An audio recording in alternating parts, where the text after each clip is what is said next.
میدان کربلا ہے۔ حضرت عباس رضی اللہ تعالی عنہ اپنی حجت کو قائم کرنے کے لیے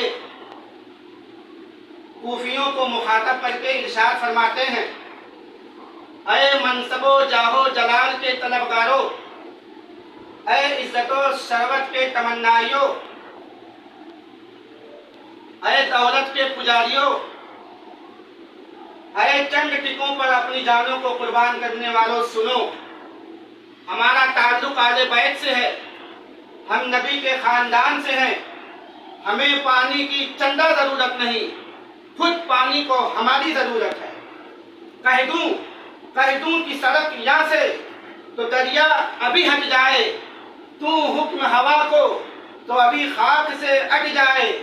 یوں راج بھی کر کے کہ جگر شیر کا پھٹ جائے،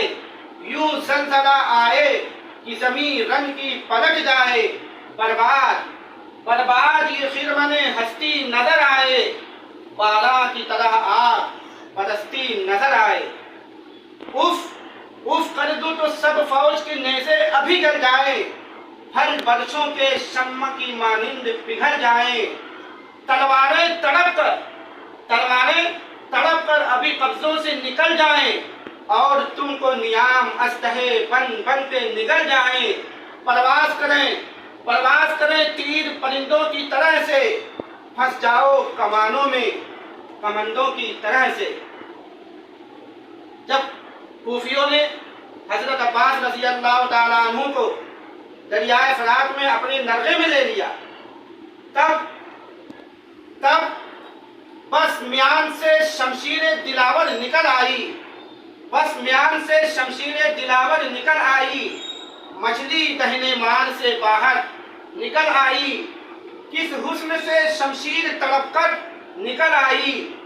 بجلی سے گری فوج کے اندر نکل آئی، ایک ضرب پہ جانوں کی لعینوں کو پڑی تھی، اور دینے کے لیے داد قضا آن کھڑی تھی۔ بجلی سی چمک کر جو صفے جنگ سے نکلی، فریاد کی آواز دلے سنگ سے نکلی،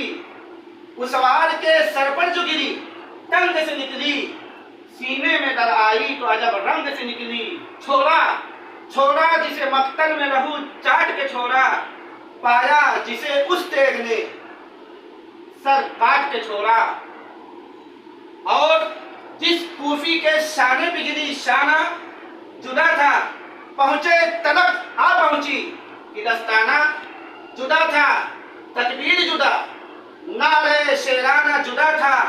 اس جنگ میں ہر ایک صورت بیگانہ جدا تھا، اس جنگ میں بھائی کو نہ بھائی کی خبر تھی، ہاں تھی تو سر و تن کی جدائی کی خبر تھی۔ وہ تلوار